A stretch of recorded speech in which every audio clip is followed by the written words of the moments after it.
Die boek Romeine het 'n geweldige impak gemaak in die lewe van die kerkhervormer Martin Luther. 'n Mens sou eintlik kon sê dat dit het 'n direkte invloed gehad in die kerkhervorming. Want terwyl hy die brief aan die Romeine bestudeer het, het hy tot die oortuiging gekom dat 'n mens gered word alleen deur geloof. Veral toe hy Romeine 1 vers 16 en 17 gelees het, en aan die einde daar staan, elkeen wat deur God vrygespreek is, omdat hy glo, sal lewe. Nou vriende, as 'n mens nou die boek Romeine lees, dan sien 'n mens hoe dat Paulus op 'n baie logiese manier argumenteer oor hoe ons gered word. Nou ek wil net so 'n kort oorsig gee van hoe Paulus dit nou vir ons verduidelik. As ons lees daar in Romeine hoofstuk 3 vers 23 staan daar, almal het gesondig en ons beroof God van sy eer.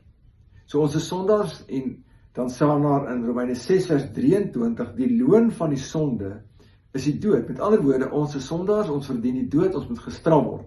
Maar, verder aan in hoofstuk 6 vers 23 staan daar, die genadegawe van God is die ewige lewe deur Jesus Christus ons Heer. Met ander woorde, God is regverdig, die loon van die sonde is die dood moet gestraf word, maar hy is ook liefdevolle Vader, want daar staan in Romeine 5 vers 8, God bewys sy liefde juis hierin, dat Christus vir ons gesterf het, terwyl ons nog sondaars was. Met ander woorde, hy stuur sy seun om in my en jou plek daardie straf te dra.